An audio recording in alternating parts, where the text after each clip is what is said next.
Journey to the Center of the Earth by Jules Verne. Chapter 1. A Strange Message. Otto Lidenbrock is the famous professor of geology at the University of Hamburg in Germany. He is also my uncle. He is 65 years old, not very tall, with grey hair. He wears small, round gold glasses that make him look very serious. I'm Axel. I'm only 19 and the professor's personal assistant. I watch my uncle very carefully when he works.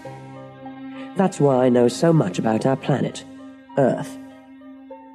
My uncle, the professor, is a hard worker. He spends most of his day in his laboratory at the university, so he never comes home before 2 o'clock for lunch. But yesterday, he came home very early. This surprised Martha, our cook. The poor old girl did not have the lunch ready, and she was a little upset. Professor, you're early. Never mind, Martha. I don't want lunch today. But, Professor, you must eat. The professor looked excited. Martha, food is not important. Then he turned to me. Axel, come with me. He took me into his library. It was a big room with lots of bookcases against the walls and heavy velvet curtains in front of the windows. In the middle of the room, there was a desk where my uncle spent most of his evenings.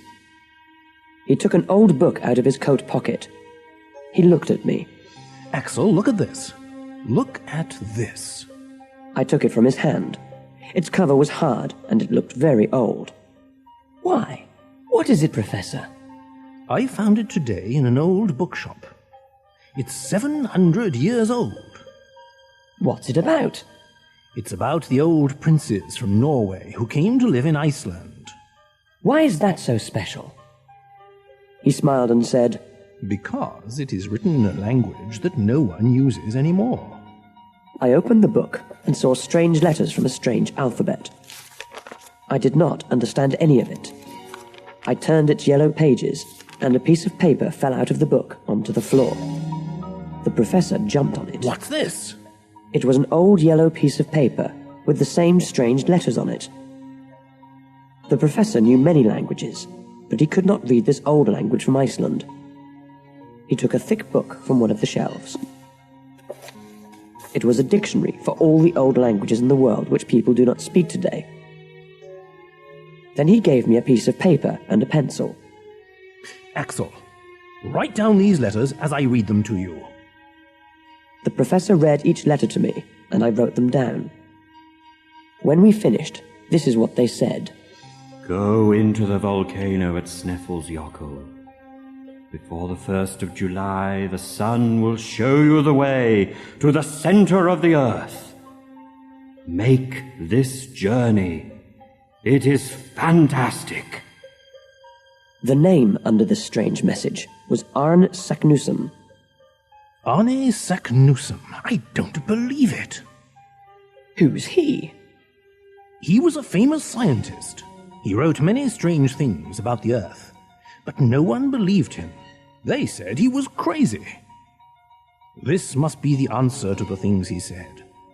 He left this piece of paper in the old book for someone to find. Do you understand, Axel, how lucky we are? Then he turned to the library door. Martha! I couldn't understand any of the things my uncle said. What do you mean, we? Martha opened the door to the library. Did you want me, sir? Yes, Martha. I want you to buy us 2 train tickets to Denmark. Master Axel and I are going to Iceland. This was the biggest surprise of my life. What? Uncle, I can't go. The professor looked at me calmly. You can, and you will. Chapter 2. Grauben. There is a 17-year-old girl living in our town. I think she is the most beautiful girl in Germany. She's got long blonde hair and bright blue eyes. Her name is Grauben, and we are in love. We want to get married. That's why I didn't want to go with my uncle on his mysterious trip. but he couldn't understand that. Are you in love with Grauben? Yes. And you want to marry her? Yes. The professor was silent. He was a good man, but he could not understand love because his only interest was science. He forgot what I said and began to talk about our journey. Today is the 26th of May. We have 1 month to get to Sneffels. We're going to take the train to Denmark, and then we'll take a boat to Iceland. The whole trip is going to take 12 days. Then we have to walk to the volcano. I could not listen to him any more. My heart felt heavy. The professor needed an assistant, and he did not want anyone else to know about this secret. But how could I leave my Grauben? I went for a walk through the beautiful city of Hamburg. I walked along the Elbe River, thinking of Grauben. I stopped for a moment to look at a fishing boat sailing on the calm water. Then I turned, and, like magic, she was there. Grauben, my Grauben, stood 20 feet away, looking at the river. Grauben! She looked like an angel. We ran into each other's arms and kissed. Oh, Axel, I'm so excited. She sounded very happy, but I couldn't understand why. Excited? Why are you excited, my love? I was at your house. I heard about your journey. Isn't it wonderful? For a moment, I felt sad. So, Grauben wanted me to go away from her. But Grauben, we want to get married. I don't know when I'm coming back. She looked at me lovingly and held my hand. It doesn't matter. I'll still wait for you. Don't you understand? This is the kind of journey all great men must make. When you come back, you're going to be famous like your uncle. Then our life will be perfect together. Do you really mean that? She touched my face and smiled. Of course I do. Oh, Grauben, you are the most wonderful girl in the world. Back at my uncle's house, I felt excited. Then I thought of something. Maybe this adventure was too dangerous. Maybe we wouldn't come back. I ran into the library where my uncle was. Uncle, is it possible that we won't come back from this journey? His answer didn't make me feel any better. There's only one way to find out, Axel.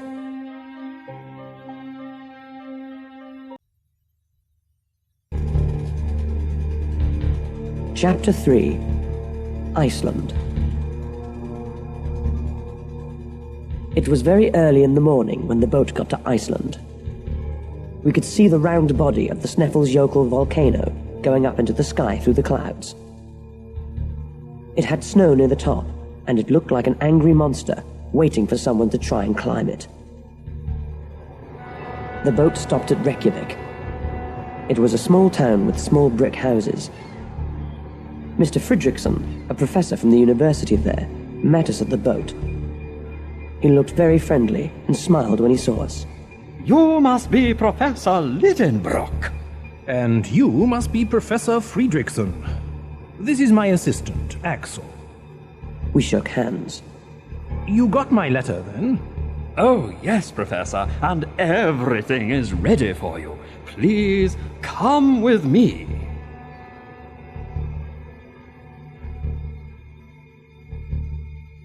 My uncle did not tell anyone the real reason for our journey. He wanted the two of us to be the only ones to travel to the center of the Earth. But we needed someone to go along with us, as we didn't know the area and the ice and snow around the volcano was too dangerous. So Mr. Fridriksson found us a guide. His name was Hans, and he looked perfect for the job. He was tall and very strong. He had small blue eyes and long red hair. He almost never smiled or spoke. Mr. Fridriksson introduced us. Professor Lidenbrock. This is Hans. Hans, Professor Lidenbrock, and his assistant Axel. Hans moved his head just a little to say hello. Hans is a very quiet man, like most Icelanders, but he is the strongest and best climber in Reykjavik. My uncle smiled at Mr. Fridriksson's words. He's just perfect, Mr. Friedrichsen. Mr. Friedrichsen let us stay at his house until we were ready to leave. We needed many things for our adventure. We took 4 horses to travel to the mountain. The professor and I each rode one, but Hans walked. The other 2 horses carried our bags.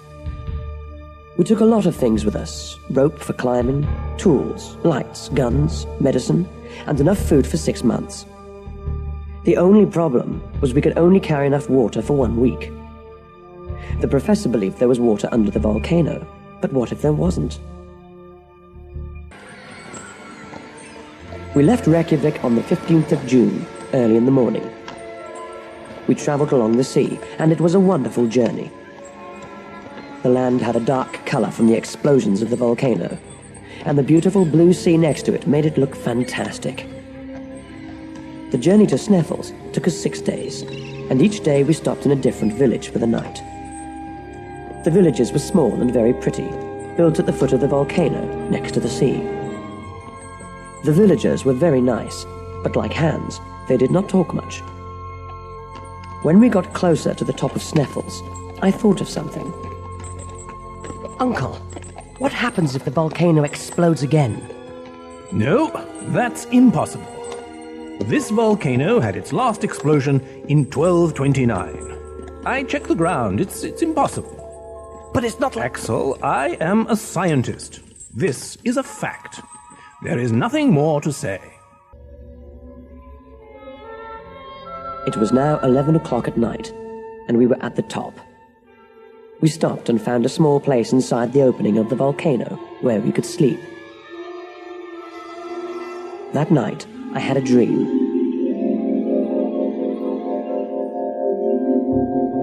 I saw that I was alone inside the volcano. I was lost and very scared. Suddenly, the volcano exploded, and I was shot out of its top like a rock.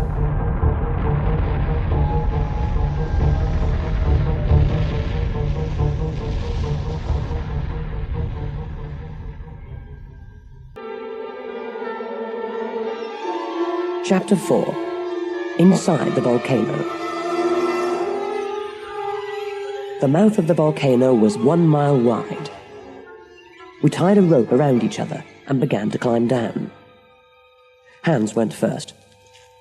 The inside of the volcano looked like the inside of an ice cream cone.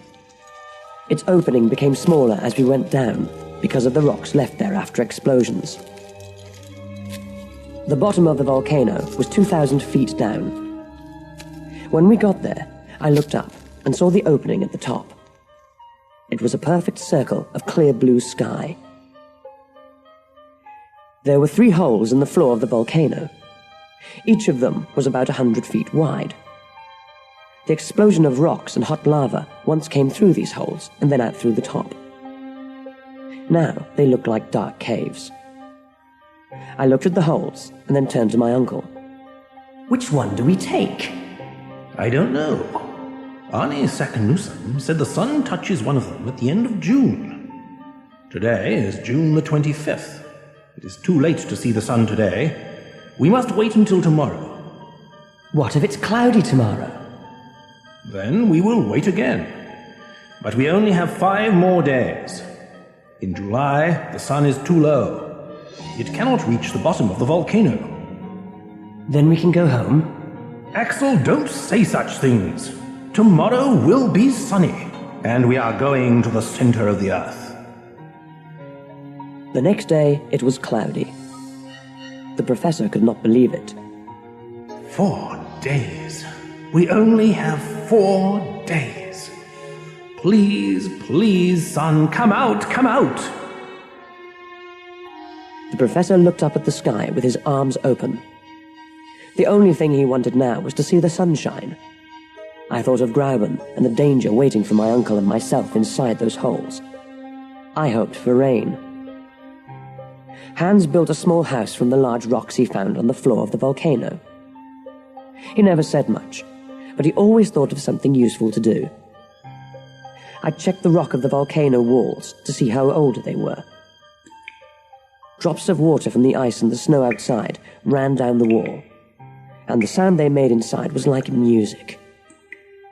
Suddenly, the professor called out my name. Axel! Axel, come here! I ran to him, curious to see what was there. What is it? Look at this! There were 2 words on the wall of the volcano in the old Icelandic language. What does it say? Arne Saknussemm. He was here. We're in the right place! The next day, the sun came out, and at 1:13 in the afternoon, it touched the hole in the center of the floor. That's it! That's the hole to the center of the Earth! Let's go! Hans brought our bags, but there was one problem. We could not carry all of them and climb down the hole at the same time. What must we do now?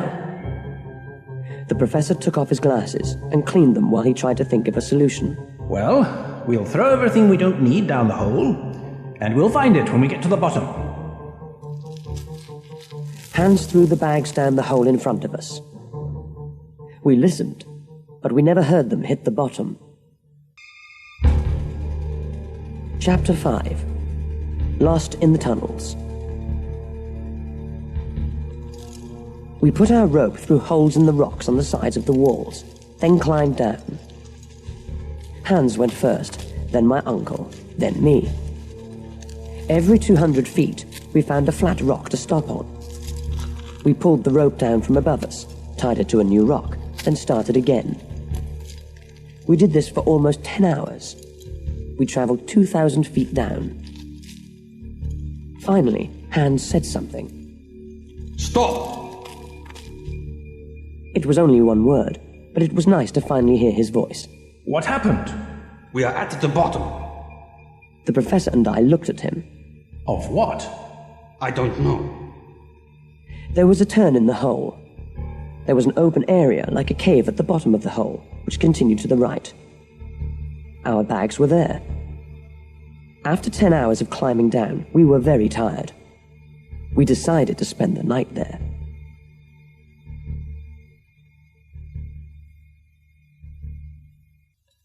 In the morning, we continued our journey down. The hole now opened and looked more like a tunnel. We did not need to climb because we could walk down this tunnel. We used our torches so we could see the rock on the walls clearly. It looked like glass of different colors. Some of it was red, some was brown, and some was yellow. My uncle saw me looking at it. That's from the lava. It's beautiful. So, you're starting to enjoy our journey. There's more to see. Come along. We walked for 2 more days and we found other tunnels. There were tunnels everywhere, but we did not know which was the right one. Unluckily, our water finished.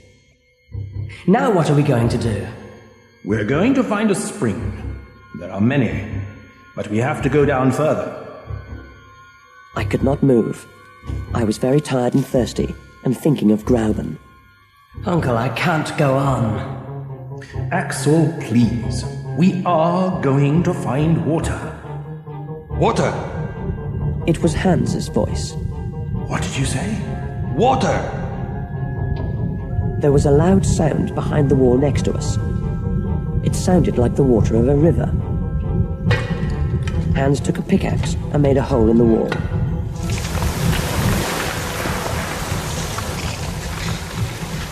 Water came out onto the floor around us. I told you, Axel! Water!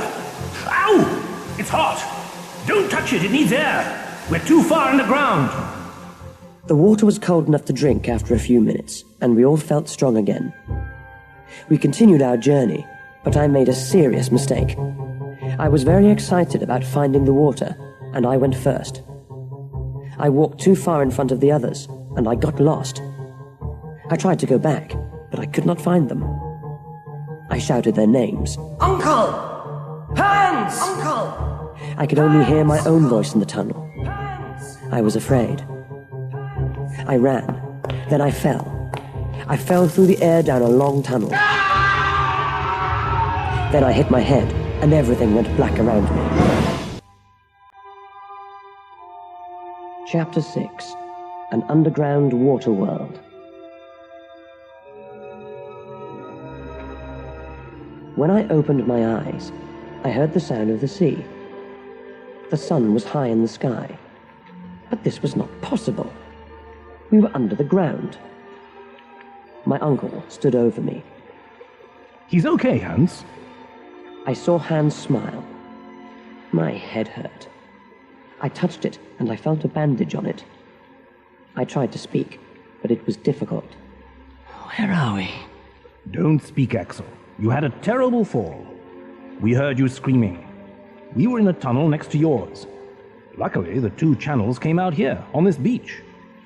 My uncle sat down next to me and spoke with more excitement in his voice. Axel, we found an underground sea. There are trees here, and the bones of animals that lived thousands of years ago. When you get better, we are sailing across this sea. Oh, Axel, you can't imagine how happy I am. I could not move much for 2 days. I heard Hans building a boat for us to sail in, but I could not understand how there was light. The professor explained this to me. It is a mystery, like so many things. But it is something like electricity coming from the heat of these rocks. We are inside something like a giant cave. The top of it is a few miles high. There are even clouds because of the water. I looked up and saw the clouds. I could not see the top of this cave, but it was difficult to believe that all of this was under the earth. When I felt strong again, I took a walk along the beach. There were shells there from a time before man walked on the earth. I saw the bones of something which looked like a huge elephant. I thought, can things live under the earth? Are there any animals alive down here?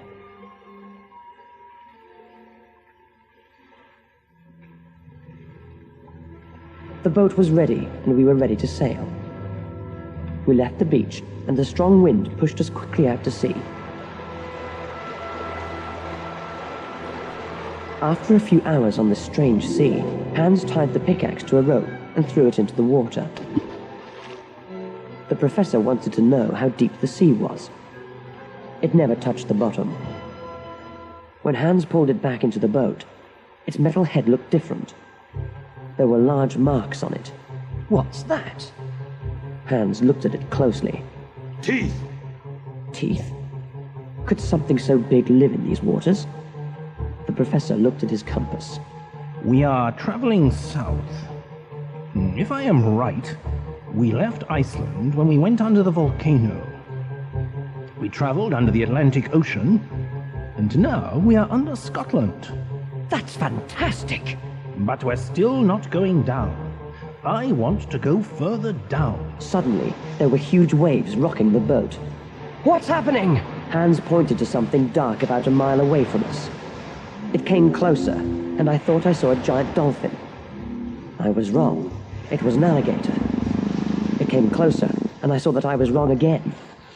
It was something with the body of a dolphin and the head of an alligator. It was over 100 feet long. Then I saw a huge snake with a shell on its back like a turtle's. We took the guns in our hands, but the animals did not care about us. They fought each other. It was a horrible fight. We heard the snake hissing and the dolphin screaming. They both dove under the water. Everything was quiet. Then the snake's head came out of the water. It hissed one more time before it died in the water.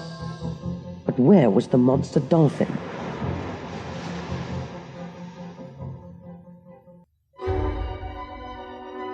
Chapter 7. A Terrible Storm. Now our journey felt even more dangerous. The professor was frightened, but nothing could stop him from going to the center of the earth. Hans continued to sail the boat, but we did not see land. We traveled for hours, but we did not hear or see anything. Then there was a sound like fast-running water. We couldn't see it, but we could hear it. It got louder. Then we saw it. Look! It's water shooting up into the air! And is coming from the body of a huge sea creature. We tried to turn the boat, but the waves pulled us near the creature. For a moment, I thought that this was the end of our journey. The water went up 500 feet high into the air. An animal that could do this could kill us easily. Then we saw that the long black body we thought was an animal was an island. It was like a small volcano, shooting up water instead of lava. That's where all this water is coming from. Axel, check the temperature of the water here. I took a thermometer out of my inside jacket pocket, and I put it in the water for a few seconds. 163 degrees Fahrenheit. We're close to the center. We can't go on, Uncle. It's too hot. We must. The electric light coming from the rocks over our heads began to make explosions. The clouds were now near the water. Small lines of light that looked like snakes exploded all around us. The waves were bigger now and pushed us away. I was very scared. What's happening? The explosions were too loud for us to hear each other. It's an electrical storm! Hans! Hans tried to keep the boat from sinking. The wind pushed us through the water like a race car. Suddenly, a large ball of white electric light fell on the boat. None of us could move. It held our feet with its electric power. We shouted to each other, but none of us could hear anything. Uncle! Axel! Hans! Axel! The boat moved by itself, and there was nothing we could do. Suddenly, the ball of electricity exploded. We all fell down, and a huge wave threw us into the water. Hans had the professor in one arm, and me in the other. I don't know how he did it, but he got us to land safely. I began to think that all the energy he saved by not talking made him the strongest man on Earth. The storm stopped, and we saw the boat, still on the water, 100 feet away. Hans swam out to save our food and equipment. The professor and I tried to understand where we were. I think that sea is 800 miles wide. That means we went under Europe. The Mediterranean Sea is now over our heads. Let's wait for Hans to bring back the compass. When Hans brought back the compass, the professor and I could not believe what we saw. It said we were north and not south. That meant the wind took us back to the place where we started.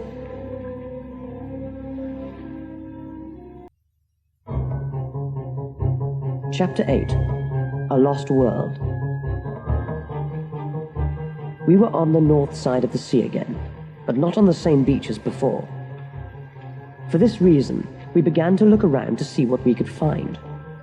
The professor didn't want us to stay there for long. He wanted to sail on the sea again. Professor, it's too dangerous. You saw what happened. I don't care, Axel. I did not come all this way to turn back now. We've got to see what's on the other side of that sea. This beach was longer than the other one. Its rocks had more holes in them, and I thought this was because of earthquakes. There were many more bones and old shells on this beach. Look at all this, Axel. We can read the whole history of the world from these bones. There were skeletons of animals that are not living today. It was very exciting to see them out in the open and not in a museum. Axel, look. A human head. There, with all the other bones, was the head of a man. How did it get here? Did it fall down one of those holes like we did? Was that going to happen to us? The professor was excited. If other scientists could see me now, this could be the oldest skeleton ever found. We walked further down and the beach changed. Now there were large trees and small plants around us. The further we went, the more life we found. Suddenly, I saw something move behind the trees. My uncle and I hid. It was a family of mammoths from thousands of years ago. Axel, can you believe it? There is another world under our Earth. But are there also people here? Yes, look! I couldn't believe it. Walking behind the mammoths was a giant man. He was over 12 feet tall with long hair and a beard. He had a piece of animal skin around his waist. Should we try to talk to him? No. He looks dangerous. Hans is not with us, and we don't have our guns. Let's go back to the boat. We ran away quietly, so the prehistoric man did not see us. When we stopped running, we were back at the beach. I saw an old knife on a rock. Let's clean this and keep it. It could be useful. Axel, don't you understand what this is? Yes, it's a knife. But it's made of metal. It is only 200 or 300 years old. Do you mean... Yes. Arne Saknussemm. The professor saw a cave nearby. He ran to it. Axel, it's him! On the rock, next to the entrance of this cave, there were 2 letters in Old Icelandic. A.S. The professor looked very excited. This must be the entrance we're looking for. Chapter 9. The Last Tunnel. Hans brought the boat to the end of the beach where the cave was. We tied it to a rock in the water and took our bags to the cave. Are we going to use the boat again? I don't know. Maybe if we come back this way. But who knows where this new tunnel will take us? We needed the boat sooner than we thought. We walked about 12 feet inside the cave. Then we saw a huge rock blocking the tunnel. We couldn't understand it. How could Arne Saknussemm get around this rock? The professor thought for a moment, and then he looked at the rock. Maybe it fell after his journey, in the last 200 years. Probably after an earthquake, or a terrible storm. I wish there was another earthquake to move that rock from the entrance of the cave. Axel! That's it! We can use the gunpowder to move this rock again. Do you think it will work? There's only one way to find out. We still had some extra gunpowder with us for the guns. Hans made a hole in the rock with his pickaxe. Then we put the gunpowder inside. We used the rope to light it, but we made it very long to give us time to move back and hide. The 3 of us got into the boat and moved 50 feet out to sea. We had no idea how big the explosion was going to be. Waiting for it made us very nervous. Maybe it won't work. Axel, don't say those things. We waited. Suddenly, the rocks on the beach opened like 2 curtains. The earth shook, and everything fell into a huge hole. We fell back in the boat, and the final explosion made the sea rise in a huge wave which pushed us back to the beach. We were in the air, on top of the water, and the hole was below us. It looked big enough to take in all the world. We're going down into the hole! That's what we want. Not this way! We shouted because the noise of falling rocks was all around us, and we couldn't hear each other. The boat moved like a train through the tunnel. Then we crashed into a new river of fresh water. The boat went under and came back up so fast that there was very little water in it. I don't know how we stayed in it. We held onto the sides of the boat with all of our strength. Professor, where are we? I don't know. But the water is taking us somewhere. We have no choice but to follow it. It's getting hot. The temperature was high. The walls had the red color of lava. Are we under another volcano? When I finished my sentence, we heard a loud roar from behind us. Water and air pushed us forward faster. The walls began to shake, and rocks began to fall. Professor! Then it was clear. We were inside a volcano, and it was going to explode. I could see the blue sky through the round hole at the top of the volcano. There was one more terrible roar, and we were flying up into the air.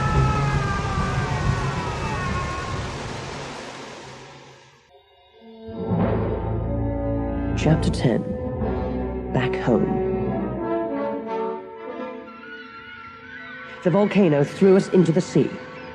Hans saved us again with his amazing strength. But where were we? It looked like the surface of the earth. There were small boats in the water and olive and fruit trees on the land. Behind us was the huge volcano. We saw a little boy. We tried to go near him, but he was afraid of us. After all our underground adventures, we looked horrible. The professor spoke to him in German, French, and English, but he did not understand. Finally, the boy spoke in Italian. What did he say? He said we're in Stromboli, Italy. You mean we went in one volcano in Iceland and came out of another in Italy. Yes, and that one there is Mount Etna.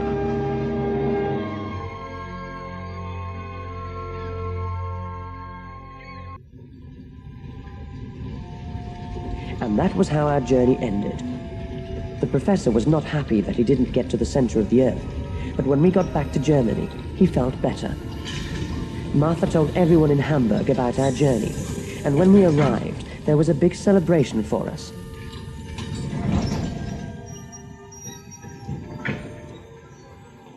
Everyone in Hamburg was at the train station when we arrived, but the only person I looked for was my Grauben.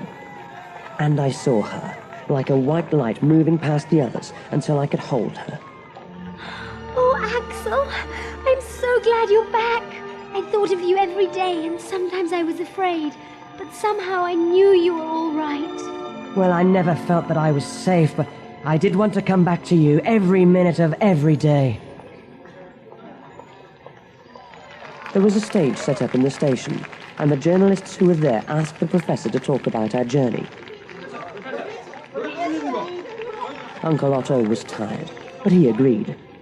My nephew Axel and I are now back from an incredible journey. We saw things that scientists still do not know about. There is life in the heart of this planet. There is water and beaches and trees. Arne Saknussemm, a famous scientist from the 16th century, was the first to travel under the Earth. We are the second. I do not know if others will try this dangerous adventure in the future. If they do, they need someone like our guide Hans with them, or I'm afraid they will not survive. For a moment, I thought I saw a smile on Hans's face as the people clapped and cheered. But, as usual, the quiet Icelander didn't say a word.